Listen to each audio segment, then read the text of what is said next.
Pistorius will be sentenced for murder on Monday. The Supreme Court of Appeal overturned his earlier conviction of culpable homicide in December. The state will ask that the Paralympian be given the minimum sentence of 15 years for murder, but legal experts believe he could do half the time. The accused's conviction and sentence on count 1 are set aside and replaced with the following: guilty of murder, with the accused having had criminal intent in the form of dolus eventualis. A ruling that sealed Oscar Pistorius' fate.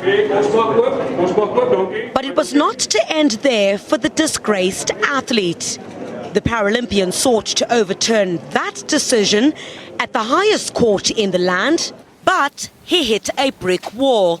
The Constitutional Court believed he would have no prospects of success in appealing the Supreme Court of Appeal decision.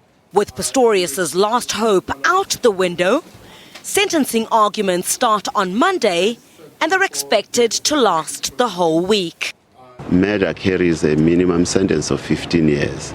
And as a state, we've got a responsibility in terms of the legislation and our policy guidelines to ensure that justice is served by calling for the prescribed minimum sentence to be imposed. And this means a longer jail time for the embattled athlete. Obviously, the time already spent in jail must be deducted from that. That's more or less a year from whatever the judge imposes.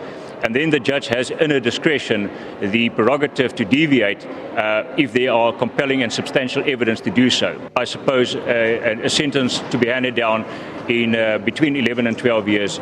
Pistorius is currently out on bail, serving his sentence under house arrest. After a protracted legal battle, it's now the end of the road for Oscar Pistorius, but his family is refusing to be drawn into commenting on this latest blow. But Reeva Steenkamp's family now believes that justice will finally be served. Chrisalda Lewis, SABC News in Johannesburg.